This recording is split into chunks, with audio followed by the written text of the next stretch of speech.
सत श्री अकाल, स्वागत है। गौरव शुक्ला मैं हूं तुहाडे नाल। इस बुलेटिन दे विच असीं तुहानूं दस्सांगे कि मीटिंग जो किसानां ते सरकार दे विचाले तकरीबन 4.5 घंटे चली है, उस मीटिंग दे विच होया की पूरा तफसील दे नाल किसानां ते सरकार दे बयान भी तुहाडे सामने रखांगे। शुरुआत इस मीटिंग दे नाल ही अज दे दिन दी सब तो वड्डी खबर दे नाल ही सरकार ते किसानां दे विचाले हुण अड़ी नजर आ रही है। पंजवें दौर दी मीटिंग भी बेसिट्टा रही। सरकार ने एक होर मीटिंग सदी है 9 दिसंबर नूं। अगली मीटिंग सरकार दे वल्लों हुण सद ली गई है, यानी कि आउंदे बुधवार नूं। मीटिंग तो पहला सरकार किसानां नूं एक प्रपोजल भेजेगी। प्रपोजल ते उत्ते विचार किसान जथेबंदियां दे वल्लों किता जाएगा। 8 दिसंबर दा जो भारत बंद दा सद्दा है, वो फैसला किसान कह रहे हैं कि असीं उस फैसले ते कायम हां, यानी कि 8 दिसंबर नूं भारत बंद किसानां दे वल्लों किता जाएगा, करवाया जाएगा। ਵੱਡੀ ਖਬਰ ਅੱਜ ਦੇ ਦਿਨ ਦੀ ਮੀਟਿੰਗ ਦੀ ਪੰਜਵੇਂ ਦੌਰ ਦੀ ਮੀਟਿੰਗ ਸੀ ਵਿਗਿਆਨ ਭਵਨ ਦੇ ਵਿੱਚ। ਦੁਪਹਿਰੇ 2:15 ਤੋਂ ਬਾਅਦ ਮੀਟਿੰਗ ਦੀ ਸ਼ੁਰੂਆਤ ਹੋਈ। ਤਕਰੀਬਨ 2:22 ਤੇ 4.5 ਘੰਟੇ ਇਹ ਮੀਟਿੰਗ ਚੱਲੀ ਹੈ। ਪਰ ਇਸ ਮੀਟਿੰਗ ਦੇ ਦੌਰਾਨ ਬੇਸਿੱਟਾ ਰਹੀ ਹੈ, ਹੱਲ ਕੋਈ ਨਿਕਲਿਆ ਨਹੀਂ। ਸਿਫਰ ਇੱਕ ਵਾਰ ਫਿਰ ਤੋਂ ਤੁਸੀਂ ਨਤੀਜਾ ਕਹਿ ਸਕਦੇ ਹੋ, ਕਿਉਂਕਿ ਕਿਸਾਨ ਜਥੇਬੰਦੀਆਂ ਆਪਣੀ ਇੱਕ ਮੰਗ ਦੇ ਉੱਤੇ ਅੜੀਆਂ ਹੋਈਆਂ ਨੇ ਕਿ ਕਾਨੂੰਨ ਵਾਪਸ ਲਏ ਜਾਣ, ਕਾਨੂੰਨ ਰੱਦ ਕੀਤੇ ਜਾਣ, ਜੋ 3 ਖੇਤੀ ਕਾਨੂੰਨ ਨੇ। ਤਾਂ ਸਰਕਾਰ ਆਪਣੇ ਸਟੈਂਡ ਦੇ ਉੱਤੇ ਅੜੀ ਹੋਈ ਹੈ। ਸਰਕਾਰ ਕਹਿ ਰਹੀ ਹੈ ਕਿ ਕਾਨੂੰਨ ਰੱਦ ਨਹੀਂ ਬਲਕਿ ਅਸੀਂ ਅਮੈਂਡਮੈਂਟ ਕਰ ਸਕਦੇ ਹਾਂ, ਤੁਸੀਂ ਬੋਲੋ ਕਿਹੜੀ ਅਮੈਂਡਮੈਂਟ ਕਰਨੀ ਹੈ ਉਹ ਕਰ ਦਿੰਨੇ ਆ। ਤਾਂ ਦੋਵੇਂ ਆਪੋ ਆਪਣੇ ਸਟੈਂਡ ਦੇ ਉੱਤੇ ਕਾਇਮ ਨੇ ਤੇ 5 ਰਾਉਂਡ ਦੀ ਮੀਟਿੰਗ, ਉਸ ਦੀਆਂ ਤਸਵੀਰਾਂ ਤੁਹਾਡੇ ਸਾਹਮਣੇ। ਪਹਿਲੀ ਮੀਟਿੰਗ 14 ਅਕਤੂਬਰ ਨੂੰ, ਦੂਜੀ 13 ਨਵੰਬਰ ਨੂੰ, ਤੀਜੀ 1 ਦਸੰਬਰ ਨੂੰ, ਚੌਥੀ 3 ਦਸੰਬਰ ਨੂੰ ਤੇ ਪੰਜਵੀਂ ਮੀਟਿੰਗ 5 ਦਸੰਬਰ ਨੂੰ। ਤਾਂ ਪੰਜਵੇਂ ਗੇੜ ਦੀ ਮੀਟਿੰਗ ਦੇ ਵਿੱਚ ਵੀ ਹੱਲ ਕੋਈ ਨਹੀਂ ਨਿਕਲਿਆ ਤੇ ਇੱਕ ਹੋਰ ਮੀਟਿੰਗ ਦਾ ਸੱਦਾ ਸਰਕਾਰ ਦੇ ਵੱਲੋਂ ਕਿਸਾਨਾਂ ਨੂੰ ਦੇ ਦਿੱਤਾ ਗਿਆ ਹੈ 9 ਦਸੰਬਰ ਨੂੰ, ਦਿਨ ਬੁੱਧਵਾਰ ਨੂੰ। 8 ਦਸੰਬਰ ਤੋਂ ਬਾਅਦ 9 ਦਸੰਬਰ। 8 ਦਸੰਬਰ ਦਾ ਮੈਂ ਜ਼ਿਕਰ ਇਸ ਕਰਕੇ ਕੀਤਾ ਕਿਉਂਕਿ 8 ਦਸੰਬਰ ਨੂੰ ਭਾਰਤ ਬੰਦ ਦਾ ਸੱਦਾ ਦਿੱਤਾ ਗਿਆ ਹੈ। ਤਾਂ ਭਾਰਤ ਬੰਦ ਹੋਏਗਾ 8 ਦਸੰਬਰ ਨੂੰ, ਜੋ ਕਿਸਾਨਾਂ ਦੇ ਵੱਲੋਂ ਸੱਦਾ ਹੈ। ਤੇ ਉਸ ਤੋਂ ਬਾਅਦ ਅਗਲੇ ਦਿਨ 9 ਦਸੰਬਰ ਨੂੰ किसान जथेबंदियां एक बार फिर तो सरकार दे नाल बैठ के गलबात करनगियां। हालांकि किसान जथेबंदियां गलबात दे लई की कुछ अगे दा फैसला करदियां ने, उन्हां दी मीटिंग तो बाद ही साफ हो सकेगा। मीटिंग तो बाद किसान बाहर आए, न्यूज़ 18 दे नाल उन्होंने गलबात की है कि करके किसान जथेबंदियां दे आगुआं ने की कुछ कहा है, क्योंकि तकरीबन 40 आगू ने उन्हां दे वल्लों मीटिंग दे विच की कुछ कहा गया, की कुछ गलबात हुई है तुहानूं दस्सांगे। पर मैं मीटिंग दा मोटा तुहानूं पूरा हाल दसदा। मीटिंग की शुरुआत होंदी है करीब 2:15 तो बाद 2:20 ते उस मीटिंग दे विच करीब 1 घंटे बाद लंच ब्रेक हुंदा है। पहले राउंड की मीटिंग दे विच किसानां ने क्लीयर किया कि असीं इत्थे गलबात करने लई आए हैं, पर सिर्फ कानून रद्द करवाउण नूं लैके असीं कोई अमेंडमेंट नहीं करनी। लंच तो बाद भी मीटिंग चलती रही ते इस विचाले जिहड़े मंत्री ने वो अलग कमरे दे विच जाके मीटिंग करते हैं। अमित शाह या प्रधानमंत्री दे नाल गलबात हुई है, क्यास लगाए जा रहे हैं। उस तो बाद फिर मीटिंग दे विच आई गलबात तो अगे तुरिया, किसान अपने स्टैंड दे उत्ते कायम रहे। इस विचाले फिर चले जाते हैं मीटिंग छड्ड के, फिर दोबारा गलबात हुंदी आई कमांड दे नाल, फिर वापस आ जाते हैं ते इस तो बाद किसानां ने अंदर मौन वर्त धार लिया। अंदर भी किसानां ने अपना प्रदर्शन किया। मौन वर्त धार के भी एक प्रदर्शन का ही रूप है। किसानां ने जो उन्होंने कागज दिते गए सी सरकार दे वल्लों, उस दे उत्ते यस नो लिख दिता ਤੇ ਉਹਨਾਂ ਨੇ ਕਿਹਾ ਕਿ ਯੈਸ ਜਾਂ ਨੋ ਦੇ ਵਿੱਚ ਗੱਲਬਾਤ ਕਰੋ, ਕੋਈ ਚਰਚਾ ਹੁਣ ਅਸੀਂ ਨਹੀਂ ਕਰਨੀ। ਆਪਣੇ ਮਾਈਕ ਛੱਡ ਕੇ ਉਸ ਟੇਬਲ ਤੋਂ, ਜਿਹੜਾ ਰਾਉਂਡ ਟੇਬਲ ਦੇ ਉੱਤੇ ਗੱਲਬਾਤ ਹੋ ਰਹੀ ਸੀ, ਉਸ ਤੋਂ ਦੂਰ ਹੋ ਕੇ ਕਿਸਾਨ ਬੈਠ ਕੇ ਮੂੰਹ ਦੇ ਉੱਤੇ ਉਂਗਲਾਂ ਰੱਖ ਲਈਆਂ ਗਈਆਂ ਤੇ ਕਿਹਾ ਗਿਆ ਕਿ ਅਸੀਂ ਹੁਣ ਕੋਈ ਗੱਲਬਾਤ ਤੁਹਾਡੇ ਨਾਲ ਨਹੀਂ ਕਰਨੀ, ਤੁਸੀਂ ਆਪਣੀ ਗੱਲ ਰੱਖਣੀ ਹੈ ਤਾਂ ਰੱਖ ਸਕਦੇ ਹੋ। ਤਾਂ ਮੰਤਰੀ ਤੇ ਦੂਜੇ ਪਾਸੇ ਜਿਹੜੇ ਸਰਕਾਰ ਦੇ ਨੁਮਾਇੰਦੇ ਨੇ ਉਹ ਆਪਣੀ ਗੱਲਬਾਤ ਰੱਖਦੇ ਰਹੇ, ਪਰ ਗੱਲਬਾਤ ਸਿਰੇ ਕੋਈ ਨਹੀਂ ਚੜੀ। ਬੇਸਿੱਟਾ ਪੰਜਵੇਂ ਦੌਰ ਦੀ ਮੀਟਿੰਗ ਵੀ रही है। तुहानूं सुणवाउने आ कि कुछ किसान जथेबंदियां दे आगुआं दा कहना है और किस तरीके दे नाल मीटिंग अगली रहने वाली है। देखो मैं ਜਾਂਦਾ ਕਹਿ ਗਿਆ ਜੀ ਵੀ ਇਸ ਮੀਟਿੰਗ ਚੋਂ ਕੁਝ ਨਹੀਂ ਨਿਕਲਣਾ। ਹਾਂ ਤੇ ਉਹਨਾਂ ਨੇ ਮਤਲਬ ਜਿਹੜਾ ਰੱਖਿਆ ਪਹਿਲਾਂ ਸਾਨੂੰ ਕਹਿੰਦੇ ਵੀ ਕੱਲੇ ਮੁੱਦੇ ਤੇ ਕਰ ਲਓ। ਅਸੀਂ ਸਾਡੇ ਲੀਡਰ ਨੇ ਦਿੱਤਾ ਜਵਾਬ ਸਾਰਾ ਜਦੋਂ ਨਹੀਂ ਕਰਨਾ। ਫਿਰ ਜਦੋਂ ਜ਼ਮੀਨ ਹਟੇ ਫਿਰ ਅਸੀਂ ਪੌਣਾ ਘੰਟਾ ਮੂੰਹ ਧਰ ਲਿਆ, ਬੋਲੇ ਹੀ ਨਹੀਂ। ਤੇ ਫਿਰ ਉੱਠ ਕੇ ਬਾਹਰ ਚਲੇ ਗਏ ਮੰਤਰੀ ਤੇ ਆ ਕੇ ਸਾਨੂੰ ਕਹਿੰਦੇ ਵੀ ਤਰੀਕ ਰੱਖ ਲਓ, ਪਹਿਲਾਂ 7 ਰੱਖਦੇ ਸੀ, ਫਿਰ 8 ਤੇ ਫਿਰ ਉਹ ਅਸੀਂ ਮਤਲਬ ਸਾਡੀ ਇਹ ਮਤਲਬ 9 ਤਰੀਕ ਤੈਅ ਹੋ ਗਈ। ਹੁਣ ਇਹ ਵੀ ਕਿਹਾ ਗਿਆ ਕਿ ਜਿਹੜੇ ਬਜ਼ੁਰਗ ਨੇ, ਜਿਹੜੇ ਬੱਚੇ ਨੇ, ਉਹ ਵੀ ਖੇਤੀਬਾੜੀ ਮੰਤਰੀ ਕਹਿ ਰਹੇ ਕਿ ਉਹਨਾਂ ਨੂੰ ਅੰਦੋਲਨ ਚੋਂ ਵਾਪਸ ਭੇਜ ਦਿਓ। ਉਹਨਾਂ ਦੇ ਕਹੇ ਚਲਾਵਾਂਗੇ ਅੰਦੋਲਨ ਦਾ ਲੀਡਰਾਂ ਨੇ ਚਲਾਉਣਾ ਨਾ, ਕਿਹਨੂੰ ਇੱਥੇ ਰੱਖਣਾ ਕਿਹਨੂੰ ਭੇਜਣਾ। ਉਹਨਾਂ ਨੂੰ ਵਾਪਸ ਨਹੀਂ ਭੇਜਿਆ ਜਾਏਗਾ। ਕੋਈ ਨਹੀਂ ਕੋਈ ਜਾਊ ਵਾਪਸ, ਬੱਚੇ ਬਜ਼ੁਰਗ ਰਹਿਣਗੇ। ਡੈੱਡ ਬੋਡੀ ਜਾ ਸਕਦੀ ਹੈ ਜੇ ਕੋਈ ਮਾੜਾ ਮੋਟਾ ਸ਼ਹੀਦ ਹੋ ਗਿਆ। ਔਰ 8 ਤਰੀਕ ਨੂੰ ਜੋ ਭਾਰਤ ਬੰਦ ਦੀ ਕੋਲ ਹੈ ਉਹ ਪੂਰੀ ਜੱਜ ਕੇ ਲਾਗੂ ਹੋਊਗੀ। ਜੱਜ ਕਰੇ। ਮੈਂ ਤਸਵੀਰਾਂ ਦਿਖਾ ਰਿਹਾ ਦਰਸ਼ਨਪਾਲ ਹੋਰਾਂ ਨਾਲ ਵੀ ਗੱਲਬਾਤ ਕਰਾਂਗੇ। ਦਰਸ਼ਨਪਾਲ ਹੋਰੀ ਕੀ ਕਹਿੰਦੇ ਨੇ? ਡਾਕਟਰ ਦਰਸ਼ਨਪਾਲ ਅੰਦੋਲਨ ਦਾ ਇੱਕ ਵੱਡਾ ਚਿਹਰਾ। ਡਾਕਟਰ ਦਰਸ਼ਨਪਾਲ ਹੋਰਾਂ ਕੋ ਚੱਲਦੇ ਆ। ਡਾਕਟਰ ਦਰਸ਼ਨਪਾਲ ਜੀ, ਇੱਕ ਵੱਡਾ ਚਿਹਰਾ ਤੁਸੀਂ ਹੋ, ਕਿਵੇਂ ਰਹੇਗਾ ਅੱਗੇ ਅੰਦੋਲਨ, ਕਿਸ ਤਰੀਕੇ ਨਾਲ ਰਹੇਗਾ? ਅੱਜ ਇਹ ਵੀ ਕਿਹਾ ਗਿਆ ਕਿ ਬਜ਼ੁਰਗ ਤੇ ਬੱਚੇ ਵਾਪਸ ਚਲੇ ਜਾਣ, ਅੰਦੋਲਨ ਚ ਨਾ ਰਹਿਣ। ਇਹ ਉਹਨਾਂ ਨੇ ਕਿਹਾ ਕਿ ਠੰਡ ਬਹੁਤ ਹੈ, ਬਜ਼ੁਰਗ ਤੇ ਬੱਚੇ ਚਲੇ ਜਾਣ। ਉਹ ਅਸੀਂ ਸੁਣ ਲਈ ਗੱਲ ਉਹਨਾਂ ਦੀ, ਲੇਕਿਨ ਸੱਚੀ ਗੱਲ ਇਹ ਆ ਵੀ ਅੱਜ ਦੀ ਜਿਹੜੀ ਗੱਲਬਾਤ ਹੈ ਉਹਦੇ 'ਚ ਅਸੀਂ ਅੰਦਰ ਵੀ ਇੱਕ ਤਰ੍ਹਾਂ ਦਾ ਸੱਤਿਆਗ੍ਰਹਿ ਕੀਤਾ, ਇੱਕ ਪ੍ਰੋਟੈਸਟ ਕੀਤਾ। ਕਿਵੇਂ? ਜਦੋਂ ਉਹਨਾਂ ਨੇ ਸਾਨੂੰ ਬਾਰ-ਬਾਰ ਇਹ ਕਹੀ ਗਏ ਕਿ ਤੁਸੀਂ ਆਪਣੇ ਇਹਦੇ 'ਚ ਅਮੈਂਡਮੈਂਟਸ ਦੇ ਬਾਰੇ ਦੱਸੋ, ਅਸੀਂ ਕਿਹਾ ਅਸੀਂ ਅਮੈਂਡਮੈਂਟਸ ਕਰਾਉਣੀਆਂ ਨਹੀਂ ਗਈਆਂ। ਅਮੈਂਡਮੈਂਟਸ ਦੇ ਨਾ ਅਸੀਂ ਇਹਦੇ ਬਾਰੇ ਦੱਸਿਆ, ਅਸੀਂ ਤਾਂ ਇਹਨਾਂ ਕਾਨੂੰਨਾਂ ਨੂੰ ਰੱਦ ਕਰਾਉਣਾ ਹੈ। ਇਹ ਤੇ ਬਾਰ-ਬਾਰ ਗੱਲ ਕਰਦੇ, ਜਦੋਂ ਫਿਰ ਇਹ ਮੁੱਦਾ ਲਿਆ ਉਹਦੇ ਸੀ, ਕਦੇ ਕੋਈ ਸੈਕਟਰੀ ਬੋਲ ਗਿਆ, ਕਦੇ ਕੋਈ ਹੋਰ ਬੋਲ ਗਿਆ, ਅਸੀਂ ਫਿਰ ਉਹਨੂੰ ਚੁੱਪ ਕਰਾਤਾ। ਫਿਰ ਅਸੀਂ ਕਿਹਾ ਵੀ ਤੂੰ ਦੇਖੋ, ਇਹਨਾਂ ਮੁੱਦਿਆਂ ਤੇ ਗੱਲ ਕਰਨ ਦੀ ਕੋਈ ਲੋੜ ਨਹੀਂ ਹੈ। ਬਹੁਤ ਭਾਵੁਕ ਹੋ ਕੇ ਸਾਰੇ ਬੋਲੇ, ਰਾਜੇਵਾਲ ਜੀ ਖਾਸ ਕਰਕੇ। ਉਹਨਾਂ ਨੇ ਕਿਹਾ ਕਿ ਸਾਨੂੰ ਤੁਸੀਂ ਜ਼ਬਰਦਸਤੀ ਉਠਾਓਗੇ, ਹੁਣ ਉੱਥੇ ਖੂਨ ਖਰਾਬਾ ਕਰੋਗੇ, ਲਾਠੀ ਗੋਲੀ ਨਾਲ ਉਠਾਓਗੇ, ਤੁਹਾਡੀ ਮਰਜ਼ੀ ਹੈ। ਇੱਕ ਦੂਜੀ ਗੱਲ ਇਹ ਹੋਈ ਕਿ ਫਿਰ ਅਸੀਂ ਉਹਨਾਂ ਨੂੰ ਇੱਕ ਟੈਕ ਬਦਲਿਆ ਵੀ ਜੇ ਤੁਸੀਂ ਨਹੀਂ ਬੋਲਣਾ ਤਾਂ ਤੁਸੀਂ ਬੋਲੀ ਚੱਲੋ। ਅੰਦਰੋਂ ਅਸੀਂ ਐਲਾਨ ਕਰਤਾ ਵੀ ਇਸ ਦਾ ਹੁਣ ਚੁੱਪ ਕਰਕੇ ਬੈਠਾਂਗੇ, ਤੁਸੀਂ ਉਹ ਬੋਲੋ। ਫਿਰ ਪਹਿਲਾਂ ਮੰਤਰੀ ਜੀ ਬੋਲੇ, ਫਿਰ ਸੈਕਟਰੀ ਬੋਲਿਆ, ਫਿਰ ਕੋਈ ਇੱਕ ਅੱਧਾ ਹੋਰ ਬੋਲਿਆ। ਫਿਰ ਜਦੋਂ ਇੱਧਰੋਂ ਅਸੀਂ ਮਤਲਬ 20-25 ਮਿੰਟ ਦਾ 25-30 ਮਿੰਟ ਦਾ ਸਨਾਟਾ ਛਾਇਆ ਰਿਹਾ ਹੋਵੇ। ਉਹ ਸਨਾਟੇ ਦੇ ਵਿੱਚ ਪਹਿਲਾਂ ਵੀ ਪਿਊਸ਼ ਗੋਇਲ ਜੀ 3-4 ਵਾਰੀ ਉੱਠ ਕੇ ਗਏ, ਉੱਪਰ ਫੋਨ ਸ਼ਾਇਦ ਕਰਕੇ ਆਏ ਹੋਣਗੇ। ਫਿਰ ਉਹ ਤੋਂ ਬਾਅਦ ਸਾਰੇ ਉੱਠ ਗਏ। ਫਿਰ ਉਹਨਾਂ ਨੇ ਆ ਕੇ ਕਿਹਾ ਵੀ ਤੁਹਾਡਾ, ਅਸੀਂ ਸੋਚਦੇ ਸੀ ਕਿ ਸ਼ਾਇਦ ਸ਼ਰਧਾ ਨਾਲ ਗੱਲ ਚੱਲ ਜੇ, ਲੇਕਿਨ ਤੁਸੀਂ ਦੂਜੇ ਐਂਡ ਤੇ ਖੜੇ ਹੋ, ਇਸ ਕਰਕੇ ਇਹਦੇ ਤੇ ਸਾਨੂੰ ਸੋਚਣ ਲਈ ਟਾਈਮ ਚਾਹੀਦਾ। ਅਸੀਂ ਕੱਲ ਸ਼ਾਮ ਤੱਕ ਪੂਰੀ ਗਵਰਨਮੈਂਟ ਰਲ ਕੇ ਇਹਦੇ ਤੇ ਕੁਝ ਸੋਚ ਲਾਂਗੇ, ਪ੍ਰਪੋਜ਼ਲ ਤੁਹਾਨੂੰ ਭੇਜ ਦਾਂਗੇ। ਅਮੈਂਡਮੈਂਟ ਅਸੀਂ ਨਹੀਂ ਚਾਹੁੰਦੇ, ਅਸੀਂ ਤਾਂ ਕਾਨੂੰਨ ਰੱਦ ਕਰਾਉਣਾ ਚਾਹੁੰਦੇ ਆ। ਇੱਕ ਤੁਸੀਂ ਦੇਖਦੇ, ਤੁਸੀਂ ਮੀਡੀਆ ਵਾਲੇ ਹੋ, ਜੇ ਉਹ ਕਾਨੂੰਨ ਗਲਤ ਨੇ, ਅਮੈਂਡਮੈਂਟ ਫੇਰ ਹੀ ਹੋ ਰਹੀ ਹੈ। ਜੇ ਭਲਾ ਉਹਦੇ ਵਿੱਚ ਕਾਨੂੰਨਾਂ ਗਲਤ ਕਾਨੂੰਨਾਂ 'ਚ ਅਮੈਂਡਮੈਂਟ ਹੋ ਰਹੀ ਹੈ ਤਾਂ ਇਹ ਜੇ ਕਾਨੂੰਨ ਰੱਖਣ ਦਾ ਮਤਲਬ ਕੀ ਹੈ? ਅਰਥ ਕੋਈ ਨਹੀਂ ਉਹਦਾ। ਇਸ ਕਰਕੇ ਉਹ ਰੱਦ ਕਰਨ ਦੀ ਮੰਗ ਤੇ ਅਸੀਂ ਅੜੇ ਹੋਏ ਆ, ਰੱਦ ਕਰਨੇ ਚਾਹੀਦੇ। ਸੋ ਰੱਦ ਕਰਨੀ ਜੀ, ਤੁਸੀਂ ਨਿਊਜ਼ 18 ਪੰਜਾਬ ਤੇ ਹੋ, ਨਿਊਜ਼ 18 ਪੰਜਾਬ ਦੇ ਉਗਰਾਹ ਜੀ ਲਾਈਵ ਹੋ। ਇਹ ਦੱਸੋ ਕਿ ਹੁਣ ਮੀਟਿੰਗ 'ਚ ਕਿੰਨੀ ਦੇਰ ਮੌਨ ਵਰਤ ਤੁਸੀਂ ਰੱਖ ਕੇ ਬੈਠੇ ਰਹੇ ਹੋ? ਇਹ ਸਮਾਂ ਤਾਂ ਨੋਟ ਨਹੀਂ ਕੀਤਾ, ਤਕਰੀਬਨ ਅੱਧਾ ਘੰਟਾ ਹੋ ਸਕਦਾ। ਅੱਜ 9 ਤਰੀਕ ਦੀ ਹੈ। 9 ਤਰੀਕ ਨੂੰ ਉਹਨਾਂ ਨੇ ਕਿਹਾ ਵੀ ਅਸੀਂ ਤੁਹਾਡੇ ਹੱਕ ਦੇ ਵਿੱਚ ਫੈਸਲਾ ਕਰ ਦਾਂਗੇ। ਬਈ ਸਾਨੂੰ ਪੂਰਨ ਵਿਸ਼ਵਾਸ ਆ ਵੀ ਸਾਡੇ ਹੱਕ ਦੇ ਵਿੱਚ ਫੈਸਲਾ ਹੋਊਗਾ 9 ਨੂੰ। ਤਾਂ ਲੱਗ ਰਿਹਾ ਕਿ 9 ਤਰੀਕ ਨੂੰ ਕਾਨੂੰਨ ਵਾਪਸ ਹੋਣਗੇ। ਅੱਜ ਤੁਸੀਂ ਮੌਨ ਕਿੰਨੀ ਦੇਰ ਰੱਖ ਕੇ ਬੈਠੇ ਰਹੇ ਹੋ? ਮੌਨ ਤਾਂ ਅਸੀਂ सारी जथेबंदी ने आज लेकिन 20-25 मिनट रखा। तो उसके बाद सरकार ने जो वादा किया हमारे से 9 तरीक का वादा किया है भी वो 9 तरीक ਨੂੰ ਅਸੀਂ फैसला ਤੁਹਾਡੇ हक ਵਿੱਚ ਜ਼ਰੂਰ ਕਰਾਂਗੇ। ਵੀ ਸਾਨੂੰ ਥੋੜਾ ਟਾਈਮ ਦਿਓ, ਵੀ ਟਾਈਮ ਦੇਣ ਤੋਂ ਬਾਅਦ ਅਸੀਂ फैसला सरकार से बात करेंगे। ਲੈਣੇ ਪੈਣਗੇ ਸਰਕਾਰ ਨੂੰ, ਹਜੇ ਮੋਹ ਛੱਡਦੀ ਨਹੀਂ ਕਾਰਪੋਰੇਟ ਘਰਾਣਿਆਂ ਦਾ, ਛੱਡਣਾ ਪਊਗਾ ਸਰਕਾਰ ਨੂੰ। ਇਹ ਕਾਨੂੰਨ ਵਾਪਸ ਲੈਣੇ ਪੈਣਗੇ। ਅੱਜ ਤਾਂ ਮੇਨ ਗੱਲ ਸਰਕਾਰ ਦੀ ਇਹ ਸੀ ਵੀ ਇਹਨਾਂ ਨੂੰ ਕੋਈ ਅੱਜ ਟਿਕਾ ਲਈਏ, ਸਮਝਾ ਲਈਏ, ਪਰ ਹਰ ਹਾਲਤ 'ਚ ਕਾਨੂੰਨ ਜਿਹੜੇ ਵਾਪਸ ਲੈ ਬਿਨਾਂ ਸਾਡਾ ਕੋਈ ਸਮਝੌਤਾ ਨਹੀਂ। ਅਸੀਂ ਐਜੀਟੇਸ਼ਨ ਹੋਰ ਤੇਜ਼ ਕਰਾਂਗੇ। ਨੂੰ ਭਾਰਤ ਬੰਦ ਦੀ ਕੋਲ ਤੁਹਾਡੀ ਰਹੇਗੀ? ਬਿਲਕੁਲ ਰਹੂਗੀ। ਸਾਡਾ ਐਜੀਟੇਸ਼ਨ ਅਸੀਂ ਕੋਈ ਵਾਪਸ ਨਹੀਂ ਲਵਾਂਗੇ, ਸਾਰਾ ਐਜੀਟੇਸ਼ਨ ਹੋਰ ਵੀ ਤੇਜ਼ ਕਰਾਂਗੇ। ਸਰਕਾਰ ਕਿਹੜੀਆਂ ਮੰਗਾਂ ਮੰਨ ਗਈ? ਤੁਸੀਂ ਕਿਹਾ ਕਿ ਨਹੀਂ ਕਾਨੂੰਨ ਹੀ ਵਾਪਸ ਲਓ, ਸਰਕਾਰ ਕਿਹੜੀਆਂ ਮੰਗਾਂ ਕਹਿ ਰਹੀ? ਸਰਕਾਰ ਕਹਿੰਦੀ ਹੈ ਵੀ ਜਿਵੇਂ APMC ਐਕਟ ਆ, ਉਹਦੇ ਮੰਡੀ ਵਾਲਾ ਉਹ ਵੀ ਐਵੇਂ ਰਹਿ ਜਾਊਗਾ।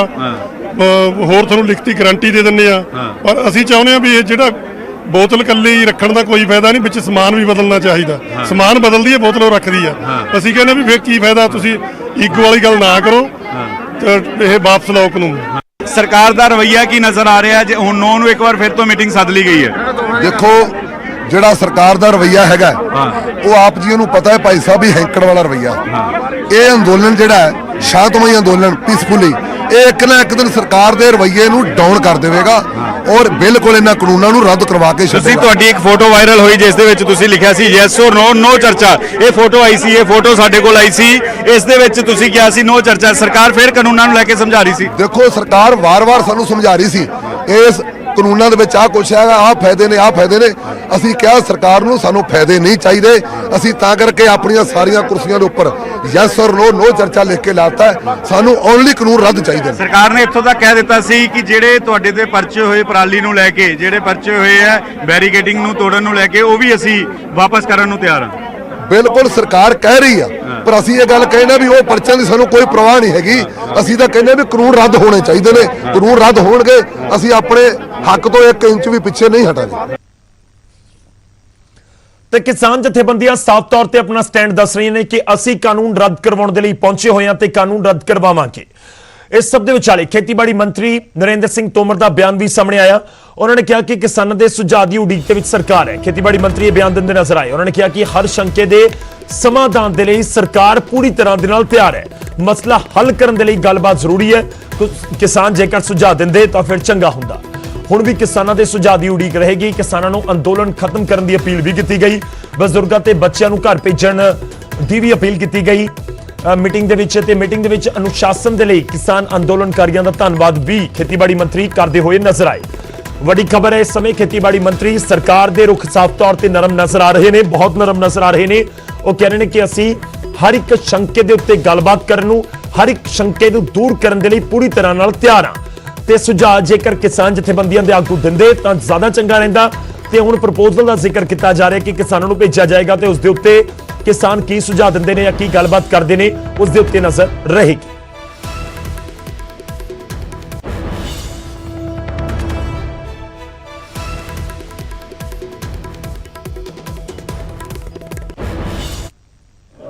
किसान यूनियन के नेताओं के साथ चर्चा का 5वां दौर पूरा हुआ। चर्चा बहुत अच्छे माहौल में हुई। हमने कहा है कि एमएसपी जारी रहेगी। एमएसपी पर किसी भी प्रकार का खतरा और इस पर शंका करना बेबुनियाद है। लेकिन फिर भी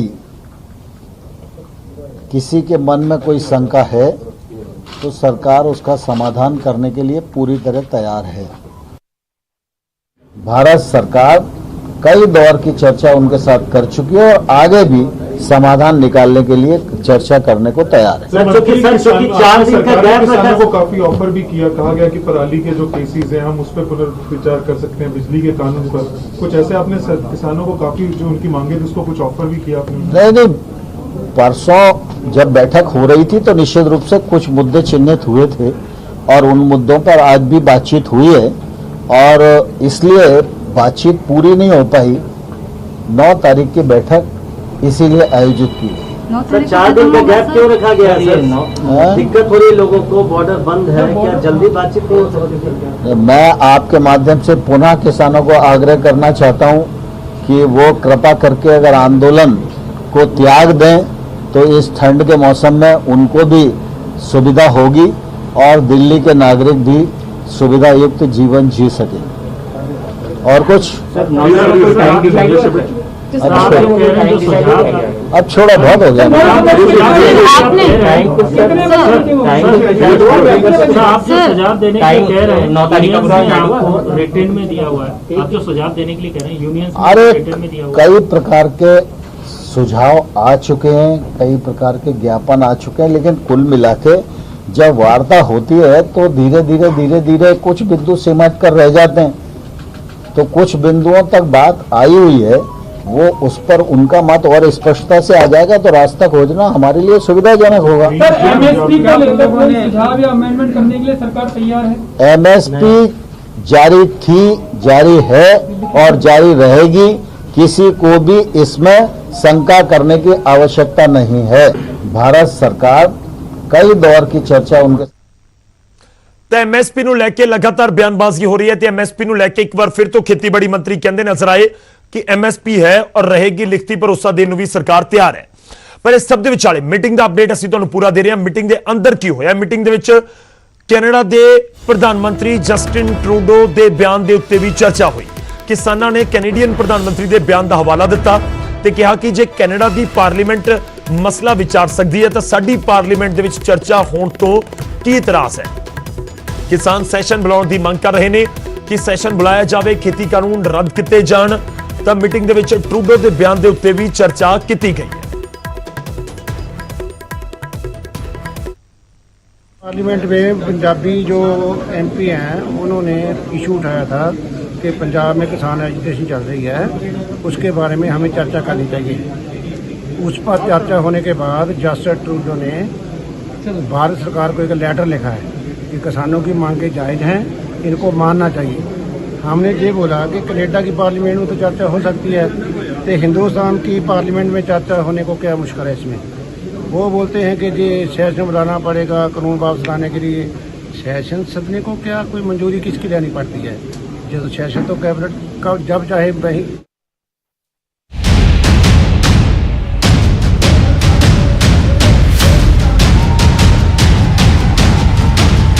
ਪੰਜਾਬ ਤੋਂ ਸ਼ੁਰੂ ਹੋਇਆ ਕਿਸਾਨਾਂ ਦਾ ਅੰਦੋਲਨ ਸਿਰਫ ਦਿੱਲੀ ਤੱਕ ਹੀ ਨਹੀਂ ਬਲਕਿ ਵਿਦੇਸ਼ਾਂ ਤੱਕ ਵੀ ਪਹੁੰਚ ਗਿਆ।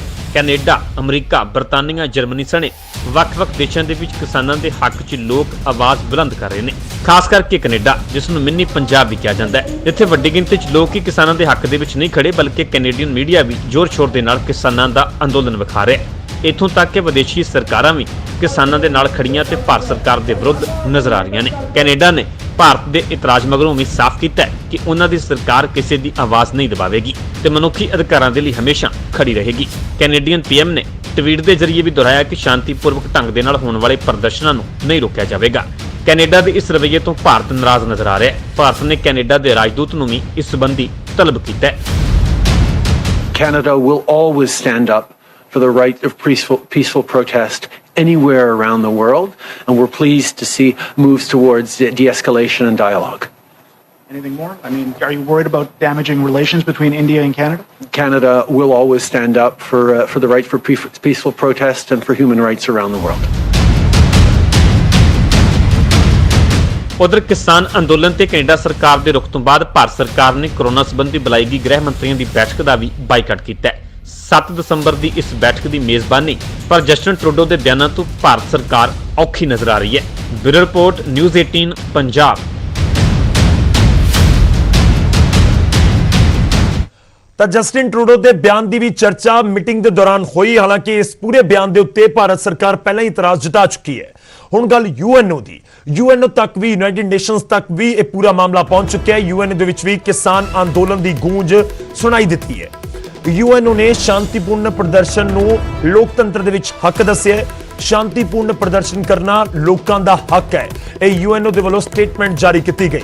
ਪ੍ਰਸ਼ਾਸਨ ਸ਼ਾਂਤੀਪੂਰਨ ਪ੍ਰਦਰਸ਼ਨ ਦੀ ਇਜਾਜ਼ਤ ਦੇਵੇ, ਇਹ ਯੂਐਨਓ ਦੇ ਵੱਲੋਂ ਕਿਹਾ ਗਿਆ ਹੈ। ਹਾਲਾਂਕਿ ਪ੍ਰਦਰਸ਼ਨ ਹੋ ਰਿਹਾ ਹੈ ਪੰਜਾਬ ਦੇ ਵਿੱਚ। ਪਹਿਲਾਂ ਤਕਰੀਬਨ 2 ਮਹੀਨੇ ਤੱਕ ਚੱਲਦਾ ਰਿਹਾ ਸ਼ਾਂਤੀਪੂਰਵਕ ਇਹ ਪ੍ਰਦਰਸ਼ਨ ਪੰਜਾਬ 'ਚ ਚੱਲਦਾ ਰਿਹਾ ਤੇ ਹੁਣ ਦਿੱਲੀ ਦੇ ਬਾਰਡਰਾਂ ਤੱਕ ਪਹੁੰਚ ਚੁੱਕਿਆ ਤੇ ਇਸ ਪ੍ਰਦਰਸ਼ਨ ਦੀ ਗੂੰਜ ਯੂਐਨਓ ਤੱਕ ਵੀ ਪਹੁੰਚੀ ਹੈ। Carla, it's a fascinating discussion about what is democracy, how do you define democracy. I think it's more for a graduate seminar. We want to see people have a voice in their lives. As to the question of India, what I would say to you is what I've said to others when raising these issues, is that people have a right to demonstrate peacefully, and authorities need to let them do. ਤਾਂ ਲੋਕਤੰਤਰ ਦੇ ਵਿੱਚ ਸ਼ਾਂਤੀਪੂਰਵਕ ਪ੍ਰਦਰਸ਼ਨ ਕਰਨ ਦਾ ਹੱਕ ਹੈ ਤੇ ਦੇਸ਼ ਦੇ ਵਿੱਚ ਉਹ ਹੁੰਦੇ ਹੋਏ ਵੀ ਪ੍ਰਦਰਸ਼ਨ ਵੱਡੇ ਪੱਧਰ ਦੇ ਉੱਤੇ ਨਜ਼ਰ ਆ ਰਹੇ ਨੇ। ਅੱਗੇ ਵਧਦਿਆਂ ਕਿਸਾਨ ਅੰਦੋਲਨ ਨੂੰ ਲੈ ਕੇ ਪੰਜਾਬ ਦੇ ਵਿੱਚ ਸਿਆਸਤ ਵੀ ਪੱਕੀ ਹੋਈ ਹੈ। ਕੈਪਟਨ ਅਤੇ ਸੁਖਬੀਰ ਬਾਦਲ ਦੇ ਵਿਚਾਲੇ ਤਿੱਖੀ ਸ਼ਬਦੀ ਜੰਗ ਜਾਰੀ ਹੈ। ਸੁਖਬੀਰ ਬਾਦਲ ਇੱਕ ਵਾਰ ਫਿਰ ਤੋਂ ਪਲਟਵਾਰ ਕਰਦੇ ਨਜ਼ਰ ਆ ਰਹੇ ਨੇ। ਮੁੱਖ ਮੰਤਰੀ ਕੈਪਟਨ ਅਮਰਿੰਦਰ ਸਿੰਘ ਦੇ ਉੱਤੇ ਈਡੀ ਦੇ ਮੁੱਦੇ ਉੱਤੇ ਇਸ ਸਮੇਂ ਚਰਚਾ ਹੈ ਤੇ ਸੁਖਬੀਰ ਬਾਦਲ ਨੇ ਇੱਕ ਵਾਰ ਫਿਰ ਤੋਂ ਬਿਆਨ ਦਿੱਤਾ ਤੇ ਕਿਹਾ ਕਿ ਈਡੀ ਦੇ ਡਰ ਤੋਂ ਬੀਜੇਪੀ ਦੀ ਬੋਲੀ ਬੋਲ ਰਹੇ ਨੇ ਮੁੱਖ ਮੰਤਰੀ ਕੈਪਟਨ। ਬਿਨਾਂ ਲੜਾਈ ਤੋਂ ਕੈਪਟਨ ਨੇ ਸਰੈਂਡਰ ਕਰ ਦਿੱਤਾ ਹੈ ਵੀ ਸੁਖਬੀਰ ਬਾਦਲ ਕਹਿੰਦੇ ਨਜ਼ਰ ਆਏ। ਉਹਨਾਂ ਨੇ ਕਿਹਾ ਕਿ ਕੈਪਟਨ ਨੇ ਅੰਤਰ ਆਤਮਾ ਦੀ ਆਵਾਜ਼ ਵੇਚ ਦਿੱਤੀ ਹੈ। ਤਾਂ ਬਹੁਤ ਤਿੱਖੇ ਸ਼ਬਦੀ ਹਮਲੇ ਨੇ ਇਸ ਸਮੇਂ ਦੋ ਵੱਡੇ ਆਗੂ ਪੰਜਾਬ ਦੇ, ਮੌਜੂਦਾ ਮੁੱਖ ਮੰਤਰੀ ਕੈਪਟਨ ਅਮਰਿੰਦਰ ਸਿੰਘ, ਸਾਬਕਾ ਉਪ ਮੁੱਖ ਮੰਤਰੀ ਸੁਖਬੀਰ ਸਿੰਘ ਬਾਦਲ ਜੋ ਕਿ ਸ਼੍ਰੋਮਣੀ ਅਕਾਲੀ ਦਲ ਦੇ ਪ੍ਰਧਾਨ ਵੀ ਨੇ, ਉਹਨਾਂ ਦੇ ਵਿਚਾਲੇ ਕੈਪਟਨ ਤੇ ਸੁਖਬੀਰ ਬਾਦਲ ਦੇ ਵਿਚਾਲੇ ਸ਼ਬਦੀ ਤਿੱਖੀ ਸ਼ਬਦੀ ਜਿਹੜੀ ਜੰਗ ਹੈ ਉਹ ਜਾਰੀ ਹੈ। ਇਸ ਤੋਂ ਪਹਿਲਾਂ ਮੁੱਖ ਮੰਤਰੀ ਕੈਪਟਨ ਅਮਰਿੰਦਰ ਸਿੰਘ ਵੀ ਆਪਣਾ ਇਤਰਾਜ਼ ਜਤਾ ਚੁੱਕੇ ਨੇ। ਉਹਨਾਂ ਦੇ ਵੱਲੋਂ ਵੀ ਜਦੋਂ ਸੋਸ਼ਲ ਮੀਡੀਆ ਦੇ ਜ਼ਰੀਏ ਇੱਕ ਦਿਨ ਪਹਿਲਾਂ ਲਾਈਵ ਹੋ ਕੇ ਅਕਾਲੀ ਦਲ ਤੇ ਨਿਸ਼ਾਨੇ ਸਾਧੇ ਗਏ ਸੀ ਤੇ ਇੱਥੋਂ ਤੱਕ ਕਿਹਾ ਸੀ ਕਿ ਮੈਂ ਈਡੀ ਤੋਂ ਨਹੀਂ ਡਰਨ ਵਾਲਾ। ਤੇ ਸਾਬਕਾ ਮੁੱਖ ਮੰਤਰੀ ਪ੍ਰਕਾਸ਼ ਸਿੰਘ ਬਾਦਲ ਦੇ ਵੱਲੋਂ ਵਾਪਸ ਕੀਤੇ ਗਏ ਪਦਮ ਵਿਭੂਸ਼ਣ ਦੇ ਫੈਸਲੇ ਦੇ ਉੱਤੇ ਵੀ ਮੁੱਖ ਮੰਤਰੀ ਨੇ ਸਵਾਲ ਚੁੱਕੇ ਸੀ। ਹੁਣ ਸੁਖਬੀਰ ਬਾਦਲ ਪਲਟਵਾਰ ਕਰਦੇ ਨਜ਼ਰ ਆ ਰਹੇ ਨੇ। ਤਾਂ ਦੋ ਜੋ ਅਹਿਮ ਤਿੱਖੇ ਸ਼ਬਦੀ ਵਾਰ ਨੇ ਉਹ ਕਹਿ ਰਹੇ ਨੇ ਕਿ ਈਡੀ ਦੇ ਡਰ ਤੋਂ ਬੀਜੇਪੀ ਦੀ ਬੋਲੀ ਬੋਲ ਰਹੇ ਨੇ ਕੈਪਟਨ। ਬਿਨਾਂ ਲੜਾਈ ਤੋਂ ਉਹਨਾਂ ਨੇ ਸਰੈਂਡਰ ਕਰ ਦਿੱਤਾ ਹੈ ਤੇ ਕੈਪਟਨ ਨੇ ਅੰਤਰ ਆਤਮਾ ਦੀ ਆਵਾਜ਼ ਵੇਚ ਦਿੱਤੀ ਹੈ।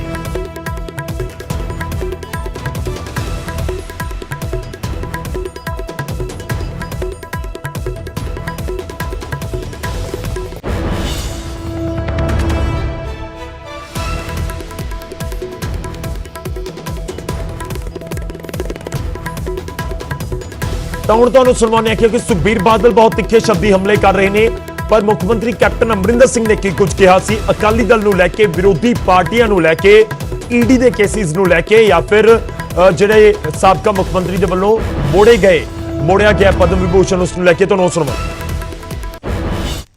ਇਹ ਕਹਿ ਰਹੀ ਹੈ ਹਰਸਿਮਰਤ ਕੌਰ ਬਾਦਲ ਕਿ ਅਮਰਿੰਦਰ ਸਿੰਘ ਈਡੀ ਕਰਕੇ ਉੱਥੇ ਗਿਆ ਹੋਇਆ ਹੈ। ਉਹ ਬਈ 13 ਸਾਲ ਤੇਰੇ ਈਡੀ ਕਰਕੇ ਤਾਂ ਮੈਂ ਅਦਾਲਤਾਂ 'ਚ ਰਿਹਾ। ਇਹ ਨਹੀਂ, ਇਹ ਬਾਦਲਾਂ ਨੇ ਮੇਰੇ ਤੇ ਕੀਤੇ ਜਿਹੜੇ ਮੁਕੱਦਮੇ ਔਰ ਕੇਸ ਕੀਤੇ ਸੀ।